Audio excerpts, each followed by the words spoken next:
గోళ్ళ కరుణాకర్ స్థానిక సంస్థల ఫోరం రాష్ట్ర అధ్యక్షుడు.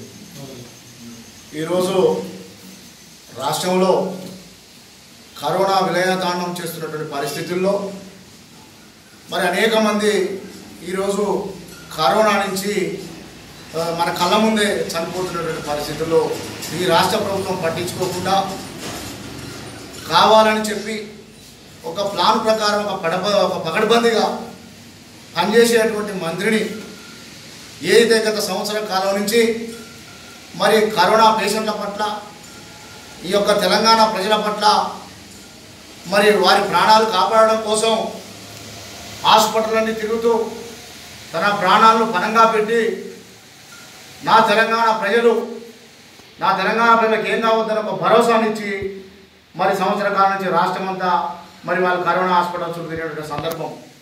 కానీ ఒక నిస్వార్థమైనటువంటి వ్యక్తి పైన లేనిపోని ఆరోపణలు చేసి మరి బట్టగాల్చి మీదేసి మరి ఈ యొక్క వైద్య శాఖ నుంచి తీసేయడం.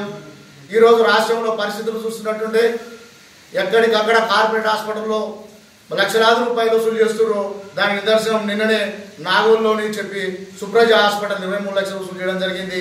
ఆ బాధితులంతా కూడా మీకు మొరపెట్టుకుంటే మరి ప్రభుత్వానికి కనపడతలేదని చెప్పి సందర్భాన్ని అడుగుతా ఉన్నా. అదేవిధంగా నిండు గర్భిణి పావని అన్ని హాస్పిటల్ తిరిగినా ఎక్కడ డెలివరీ లేకుండా చివరకు కింకోటి హాస్పిటల్ ముందు చనిపోయింది. ఇది మీ కళ్ళ కనపడతలేవా అని చెప్పి అడుగుతున్నా. కానీ పనిచేసే వ్యక్తిని తీసేసి ఈరోజు కావాలని చెప్పి ఒక రాజకీయం చేస్తూ మరి కరీంనగర్లో ఉన్నటువంటి నాయకులను కొంత ప్రలోభ పెడుతూ ఇక్కడ ఉన్న కొంతమంది జిల్లాకు సంబంధించినటువంటి నాయకులు ఇన్ఛార్జీలు వేసి ఈ హుజూరాబాద్లో ఉన్న ప్రజలను మరి అనేక రకరకాలుగా వాళ్ళను ఇబ్బందులకు గురి చేస్తూ పార్టీ కేడర్ను మార్చే సందర్భంగా మీరు మరి వీళ్ళని ఇబ్బంది పెడుతున్న సందర్భం. ఇది కాదు మీరు చేయాల్సింది. నిజంగా రాజకీయాలు చేయాల్సిన సమయం ఇంకా ఉన్నది. మీ రాజకీయం ఏందో ఈ కరోనా అయిపోయినాక చూపెట్టండి, అప్పుడు ప్రజలు కూడా హర్షిస్తారు. కానీ కరోనా ఉన్న సందర్భంలో రాజకీయాలతో ఆడుకోవడం ఇది సబబు కాదు. ఇప్పుడు మీ ప్రభుత్వం ప్రజలు మీకు ఇచ్చిన అధికారము ప్రజల ప్రాణాలు కాపాడండి. తక్షణమే ఈ యొక్క ఇంజక్షన్లు అందుబాటులోకి తేండి, అదేవిధంగా టీకాలు ఇవ్వండి. కానీ ఇవన్నీ వదిలిపెట్టి ఏం సంబంధం లేనట్టు రాజకీయాలు చిల్లర వల్ల రాజకీయాలు చేస్తూ ఒక కాన్స్టిట్యూషన్ ఒక బలమైనటువంటి నాయకుడిని మరి తెలంగాణ ఉద్యమం మొదటి నుంచి మరి బలంగా ఈ తెలంగాణ ఉద్యమాన్ని హుజూరాబాద్ నుంచి తీసుకొచ్చి ఢిల్లీ దాకా నిలబెట్టినటువంటి నాయకుడిని పట్టుకొని మీరు ఇలా భూకబ్జాలని చెప్పి ఆరాధన చేయడం సబబు కాదు. మిమ్మల్ని అంతా కూడా ప్రజలు గమనిస్తున్నారు. మీరు ఏం చేస్తున్నారో గమనిస్తూ ఉన్నారు. నిన్నగాక మొన్న వెంబటే శాఖ నుంచి బర్తరఫ్ చేసి తండ్రి కొడుకు అల్లుడు మీరు భవన్లో కూర్చొని ఈ శాఖ మీద మీరు రివ్యూ చేస్తున్నారా? ఇప్పటి వరకు నేను అడుగుతున్నా, ఒక్క రోజున ఒక హాస్పిటల్ పోయి ఒక పేషెంట్కి మీరు భరోసా కల్పించరా అని చెప్పి సందర్భాన్ని అడుగుతున్నా. అనేక పేపర్లలో ఛానళ్లలో నిన్ననే సుప్రజ హాస్పిటల్ ముందు 25 లక్షలు కట్టలేక బాధితుడు ముంగడ పండుకొని మొత్తుకుంటుంటే మీరు కనీసం హాస్పిటల్ ఫోన్ చేసి బాధితులను పంపించే ప్రయత్నం కూడా మీరు చేయలేకపోయినారే. ఈ సంవత్సర కాలంలో ప్రజలను పుట్టన పెట్టుకొని ఏ ఇబ్బంది సరిపోద్దని చెప్పి ఎక్కడ ఆపదున్నా ఫోనే కావచ్చు ప్రత్యక్షంగా కావచ్చు పోయి అనేక మంది వేరే ప్రాణాలు కాపాడేటువంటి వ్యక్తిని ఈరోజు మీరు ఆ శాఖ నుంచి తీసేసి ఆ శాఖతో ఆడుకుంటూ మరి ప్రజల ప్రాణాలు ఈరోజు మీ హత్యకు కావాలని చెప్పి సందర్భాన్ని అడుగుతా ఉన్నా.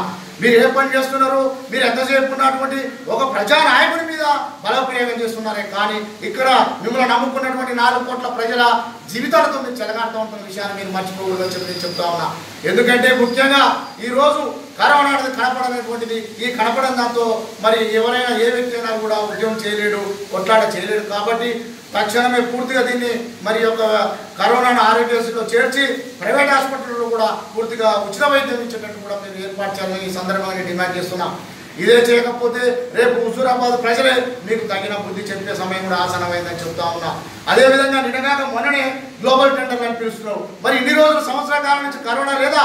మరి ఎందుకు ఈ రోజే గ్లోబల్ టెండర్లు గుర్తుకొచ్చినాయి? అంటే మీరు కావాలని చేసుకున్నటువంటిది ఇది ఏంటంటే మరి ఈటల రాజేందర్ లాంటి స్వార్థమైన వ్యక్తి పదవిలో ఉంటే మీకు ఎక్కడ కూడా పోసదు.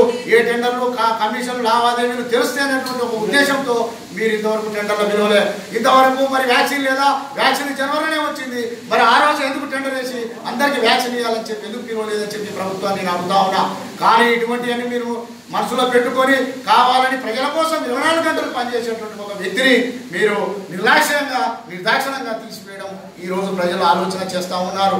ఇది ఒక రాజేంద్రన్న విషయమే కాదు, ఒక మాజీ మంత్రి విషయమే కాదు, తెలంగాణ ఉన్నటువంటి 4 కోట్ల మంది కూడా ఆలోచన చేస్తున్నారు. వాళ్ళ ఆత్మగౌరవానికి సంబంధించిన విషయం, ఇది ప్రాణానికి సంబంధించిన. కాబట్టి ఇప్పటికైనా రాజకీయాలు చిల్లర వల్ల రాజకీయాలు మానుకొని తక్షణమే మరి కరోనా పట్ల శ్రద్ధ వహించి ప్రజల ప్రాణాలు కాపాడాలని చెప్పి ఈ సందర్భంగా కోరుకుంటాం.